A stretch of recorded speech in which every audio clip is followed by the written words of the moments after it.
Yang namanya bikin logo, apalagi logo pribadi, itu emang nggak gampang gitu. Karena kayak yang aku sampaikan di awal, lawan kita itu ego. Lawan kita itu diri kita sendiri gitu. Kita seakan-akan pengen hal yang mewah, yang wah, tetapi hal yang wah itu belum tentu bisa berkomunikasi dengan baik, belum tentu mudah diingat oleh orang lain. Oke,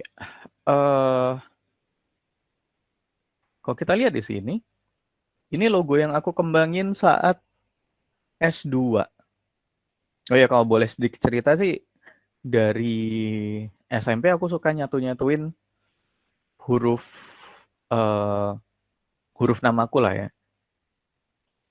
Terutama dengan nama Vian. Jadi ini V-nya ada di tengah, dia jadi center, A-nya di bagian kanan, N-nya bagian kiri, I-nya ada di tengah-tengah V. Aku nggak bisa bikin di sini karena butuh kapur atau spidol gitu. Aku memang ada ketertarikan di sana.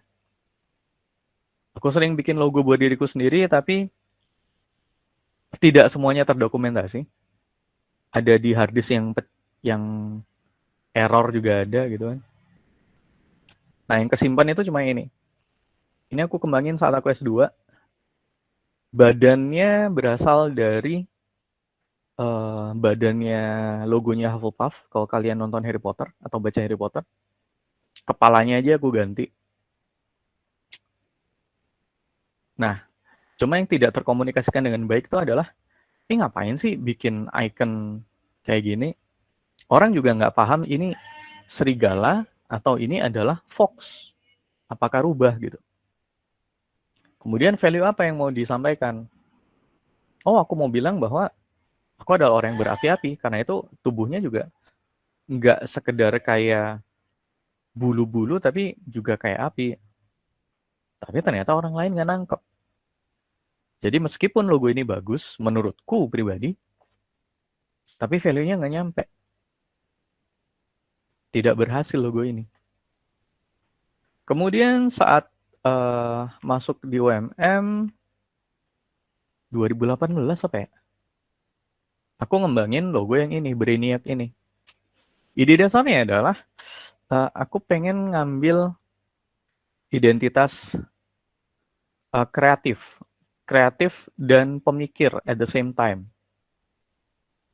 Sehingga aku bikin inisialku di sini N, dengan ini tekstur otak dan dengan warna yang lagi aku suka at that point. Karena kan favorit warna orang kan geser-geser kan. Kadang suka merah, kadang suka navy. Suka-suka dia lah ya. Nah, 2018 aku lagi suka biru dan gradasinya, dan aku ngembangin logo ini. Apakah ini bisa berhasil berkomunikasi? Enggak juga ternyata. Kenapa? Karena ikonnya terlalu rumit. Menurutku ini adalah N dan otak yang oke, kelihatan, otaknya kelihatan, N-nya kelihatan, tetapi apakah dia simple dan mudah dilihat? Mudah diingat? Ternyata enggak. Jadi bisa dikatakan logo ini gagal juga gitu. Kemudian tahun lalu saat ngeliatin banyak desainer logo e-sport gitu kan, wah kayaknya seru sih bikin logo e-sport. Ya aku bikin. Nyoba lah bikin sendiri. Karena aku nggak bisa gambar, aku ambil aset dari FreePic. Aku ambil aset 3 anjing gitu, kemudian aku trace, ada teknik tracing gitu kan. Kemudian aku satuin dan aku warna ulang. Jadinya seperti ini. Dan karena ini memang cuma buat suka-suka aja, nggak buat dipamerin, jadi aku nggak tahu responnya orang, ini mudah diingat atau enggak, mudah dikenali atau enggak, karakternya masuk atau enggak, aku nggak tahu. Ini adalah perjalanan logo pribadiku. susah itu memang bikin logo pribadi. Tetapi kalau bikin logo untuk company atau untuk project, menurutku itu lebih mudah gitu. Yang terakhir aku bikin logo buat company-nya cewekku adalah ini. Company yang namanya Wabi Sabi.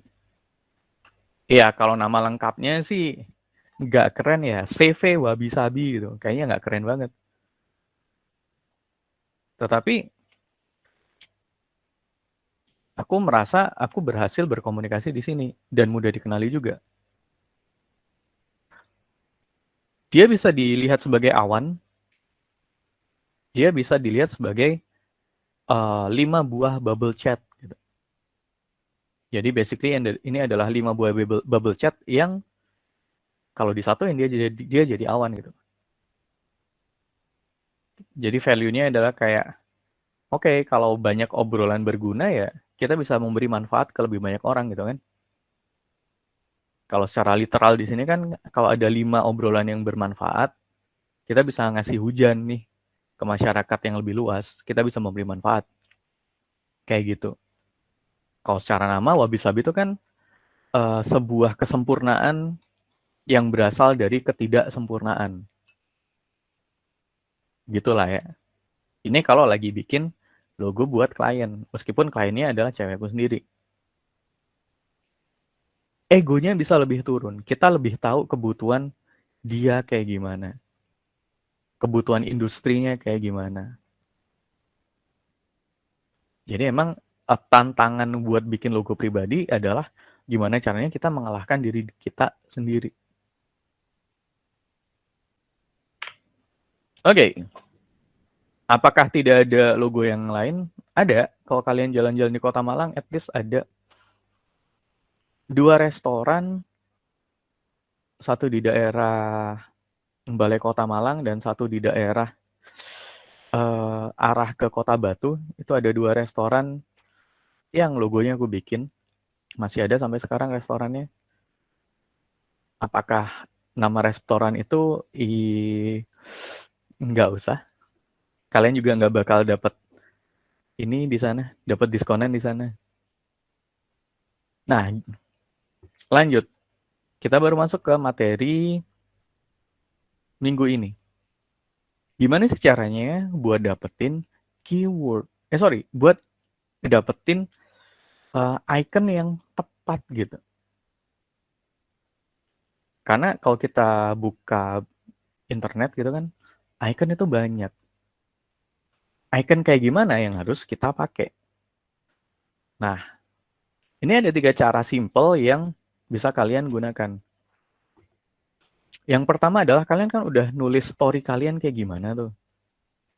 Nah, dari story tersebut, kalian tuliskan 2-3 keyword yang paling menarik dari story kalian.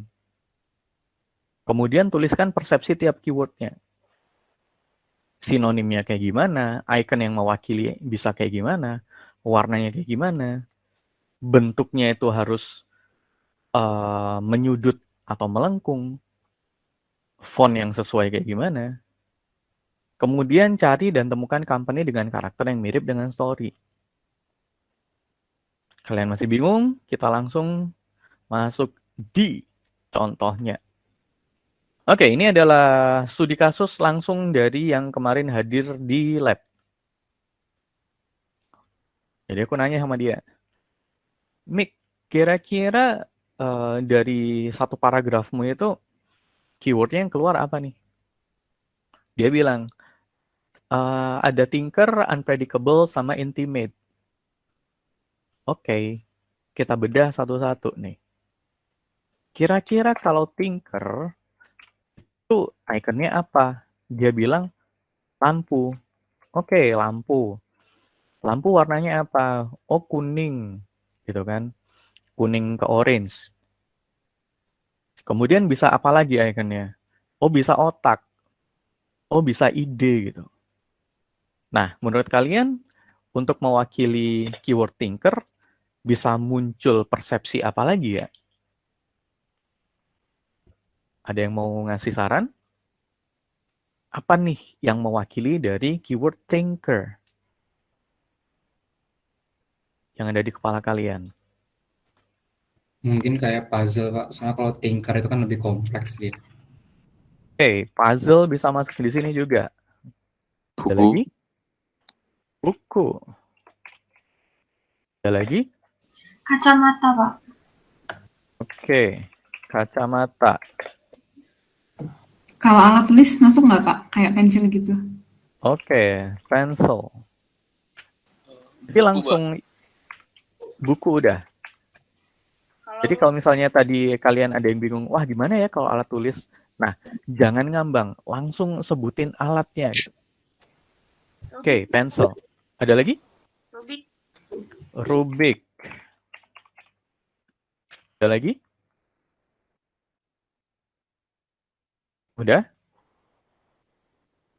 Oke, kalau udah, kita next ke keyword berikutnya. Ini ada unpredictable, tidak terprediksi nih. Tidak terprediksi ini, kita kemarin dapat puzzle. Apa? Gimana? Halo? Penggaris, Pak. Penggaris. Penggaris. Oke.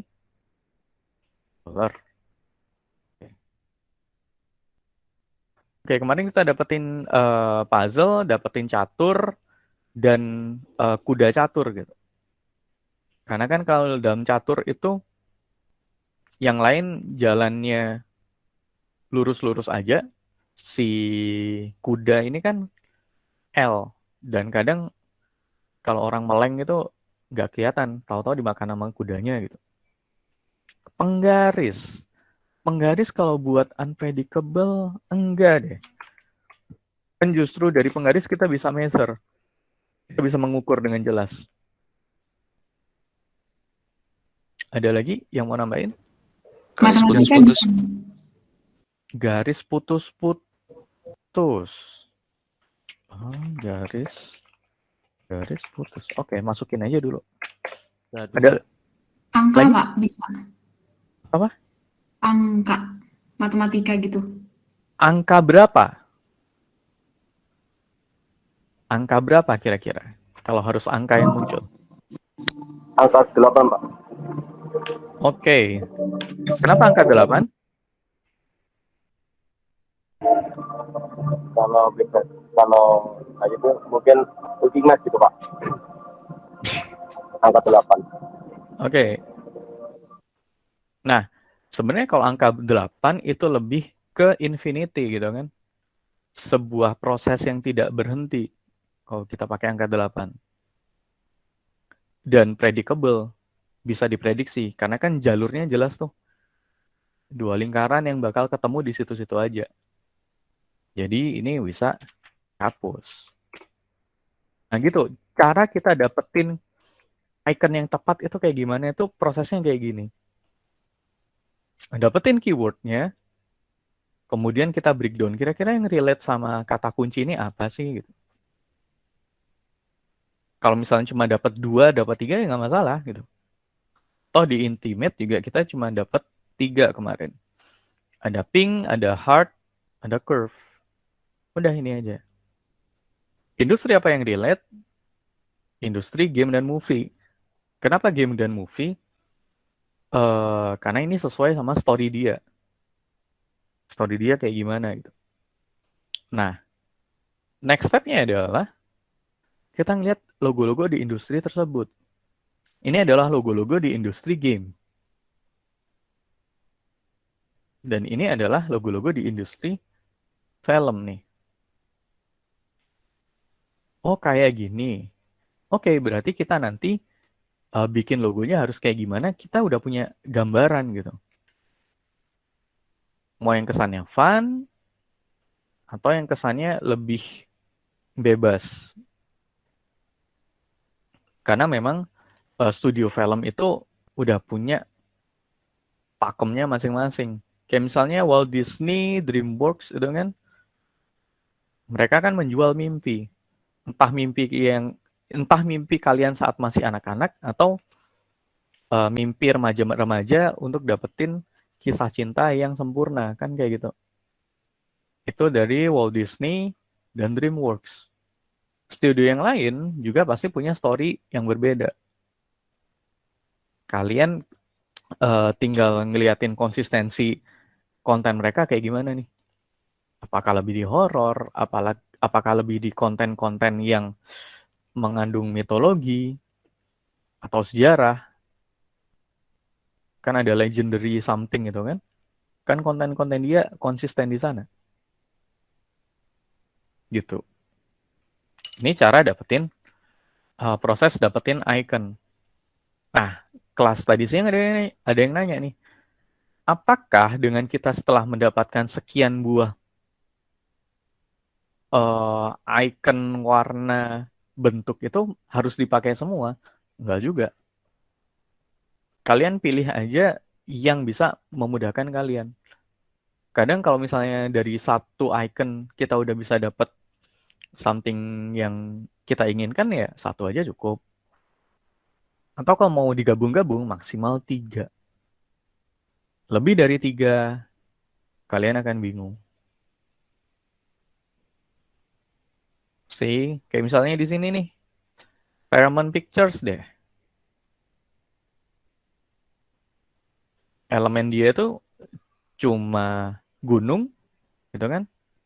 Ada gunung, ada langit yang diwakili oleh lingkaran ini, dan ada bintang.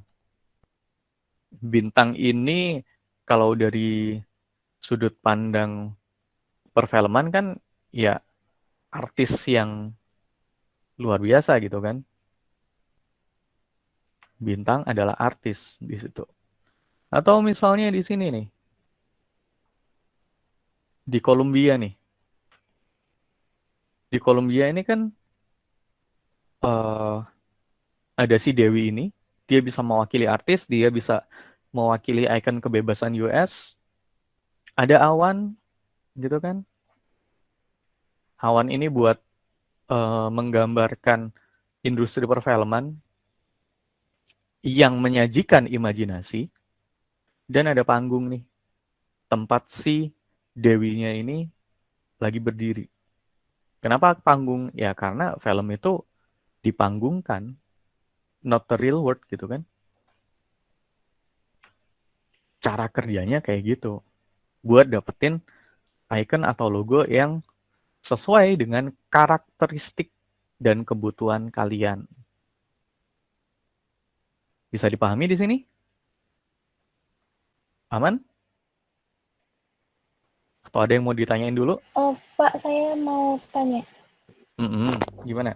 Jadi kemarin itu kan dari yang saya alami sendiri, Pak, ya kemarin itu kan banyak yang pakai simbol lingkaran nih di logonya gitu. Nah, terus kalau berdasarkan orang awam itu simbol lingkaran itu punya arti seperti terkekang atau tertutup atau bahkan mungkin kayak ingin menonjolkan sesuatu makanya pakai lingkaran gitu. Padahal kalau misal berdasarkan data di makna sebenarnya itu ada lingkaran itu punya arti tersembunyi kayak target kayak gitu atau sesuatu yang nggak berhenti gitu Pak.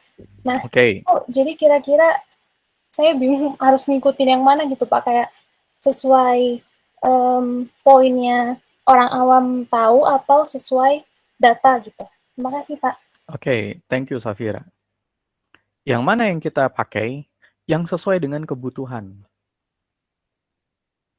Balik lagi, bentuk font dan warna yang sama, jika digabungkan dengan elemen berbeda, hasilnya akan berbeda. Misal nih, kita ngambil dari kasus logo yang ini deh. Di cropping aja ya. Kalian ngelihat ada lingkaran di sini terus ada kayak X-nya gitu? Iya, Pak. Kira-kira menurut kalian apa arti dari lingkaran dan ada X-nya ini? Seakan-akan ada X-nya ini. Kalau X-nya itu kayak lampu sorot gitu nggak sih, Pak? Yap. Kemudian lingkarannya adalah? Langit. kalau di dalam konteks ini kan kita ada di industri perfilman gitu kan. X-nya ini kayak lampu sorot, iya bener. Lingkarannya ini apa? Kita bisa artikan bahwa ya ini adalah dunia panggung gitu. Lingkaran kan bisa diartikan dunia nih. Jadi kalau ada lingkaran ketemu bentuk kayak gini, oh dia bisa jadi dunia panggung artinya. Kalau misalnya dia di Paramount ini, sorry. Saat ada lingkaran ketemu sama gunung, dia jadi langit. Dia jadi semesta gitu. Oke. Jadi kita ngelihat dulu si lingkaran ini ketemu apa. Atau mungkin kita geser ke sini. Ada yang pakai lingkaran nggak ya? Ya, Funcom. Oke, tim Gotham deh. Tim Gotham ini juga dia kayak ngasih konteks ya perusahaan apa? Seakan-akan yang punya kualitas gini cuma perusahaanku doang gitu. Kenapa? Karena lingkaran ini balik lagi ke pengertian dunia. Dari seluruh dunia yang paling gede, ya perusahaan kami.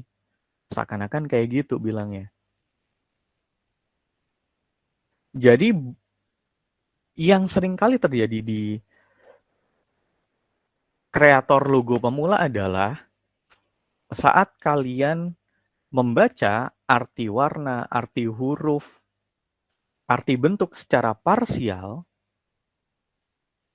kemudian kalian gunakan dan kalian gabungkan, tetapi memaknanya masih parsial. Itu yang jadi jebakan Batman sebenarnya. Kayak misalnya kita ngomongin tadi lingkaran terus bentuk kotak deh. Kotak itu kalau misalnya kita sampaikan aja secara verbal atau kita tuliskan, ya mungkin bentuknya cuma kayak gini. Cuma kayak yang di Senega gitu kan. Ya ini adalah kotak. Tapi kalau kita udah ngomongin di dunia kreatif, oh ternyata kotak bisa kita lihat dari samping nih. Kalau dari samping berarti ada dimensi di sana. Ada dimensi berarti kita bisa menyampaikan apa yang berhubungan dengan dimensi. Atau misalnya, oh karakteristikku harus diwakili oleh kotak nih. Kotak yang kayak gimana? Apakah jangan-jangan kotaknya harus dibentuk font jadi kayak gini? Meskipun akhirnya nggak kebaca sih. Tapi itu adalah gimana caranya kita men-challenge diri sendiri. Kita nggak kita tidak terkotakkan dengan asumsi-asumsi teori dasar. Karena di teori dasar itu berlaku kalau dia berdiri sendiri. Warna merah itu adalah keberanian. Oke, dalam konteks apa? Oh, dalam konteks Indonesia. Dalam konteks China, itu happiness, bawa keberuntungan gitu. Tapi kalau ada warna merah ketemu hitam, ada warna merah ketemu hitam kayak di sini, apakah artinya tetap keberanian? Apakah artinya tetap bahagia, keberuntungan? Kan enggak. Kenapa? Karena warna merahnya ketemu hitam. Sudah beda arti lagi. Jadi saat kalian baca, ini sering aku sampaikan di kelas Komgraf, jangan terjebak dengan pemahaman arti warna yang ada di internet. Karena saat warna-warna ini berinteraksi, artinya sudah sangat berbeda. Nah, siapa yang ngasih standar di sana? Story kalian. Story kalian kayak gimana sih? Penggunaannya warnanya apa sama apa sih? Apakah masuk akal atau enggak? Kayak misalnya warna ungu deh. Warna ungu kalau di Indonesia katanya adalah warna janda gitu kan. Tetapi kalau warna ungunya disatuin sama magenta, itu bisa jadi warna psychedelic. Warna-warna orang mimpi gitu kan. Gradasi ungu ke magenta. Nanti kalau misalnya ungu ketemu gold, beda lagi nanti artinya. Ungu ketemu putih, beda lagi artinya. Gitu. Jadi saat kalian meng-create logo, bebaskan dulu dari asumsi. Setelah kalian dapetin logonya, baru masukkan asumsi kalian. Sesuaikan, geser dikit. Mungkin warnanya tinggal geser-geser dikit. Bentuknya tinggal geser-geser dikit. Disesuaikan dengan value dan story kalian. Gitu. Oh, jadi misalkan mau bikin logo nih Pak, terus kita kayak yang tadi itu bikin-bikin warnanya itu sesuai asumsi aja gitu, nggak apa-apa Pak berarti? Awalnya kita sesuaikan dengan asumsi kita dulu. Saat nanti begitu udah jadi dan kalian udah baca ulang story kalian, baru akan nemu apa ya, rasanya bahwa oh warna ini benar, warna ini enggak. Font ini benar, font ini enggak. Itu ntar di materi yang masih ke depan. Kita baru ngomongin tentang produksi dasar dulu. Kita baru di dasar dulu. Okay, ntar warna sambil jalan. Oke, thank you Safira. Terima kasih Pak. Ada lagi yang mau diskusi? Aman?